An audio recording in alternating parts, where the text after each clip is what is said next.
When we say museums in Shaanxi, the first reaction is to think about a place showcasing ancient relics and historical findings for the public to see. However, according to sxdaily.com.cn, there is another type of museum that is worth seeing. This is the Museum for Women. This museum gives us great perspective into a world that wasn't considered as important because men were the leaders and were at the forefront of society during that time. Although women weren't leaders, they were still undoubtedly essential to society. All the background roles they played were behind the scenes, but they were truly the cogs in making this machine run.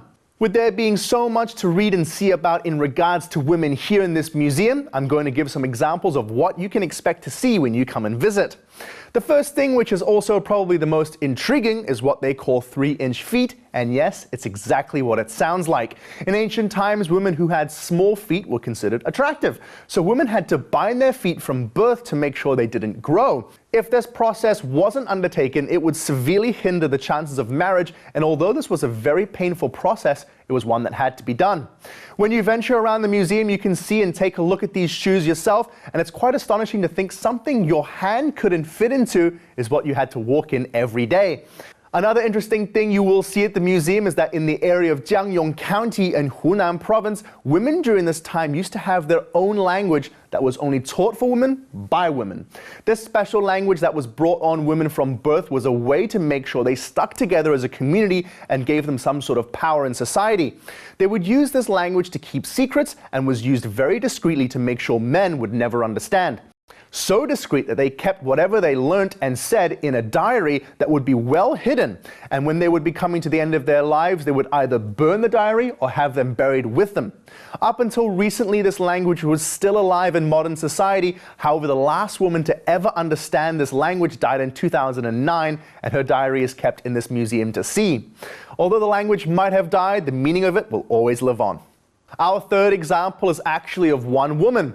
This woman depicted how women played a strong role in society and was actually quite heavily relied upon. This woman was one of the paper cutting decorators in her generation.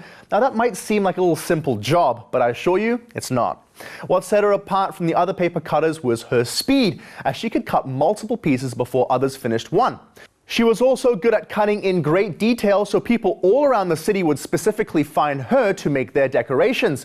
Because she had the skills and the speed, big ceremonies like weddings or other festivals required her to help to make sure everything was well decorated. A lot of her art is on show in this museum, and it is something that you can fully appreciate. The last example that I will touch on today is probably the most pleasing on the eye. These are the wedding dresses from different areas that have been used from ancient times to today.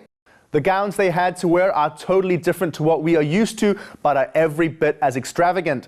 Normally in China during these times, red was the color for the bride. However, as you can see, the dresses range from blue to white to black. These different colors come from different minority groups, and you can see each gown is unique to its area.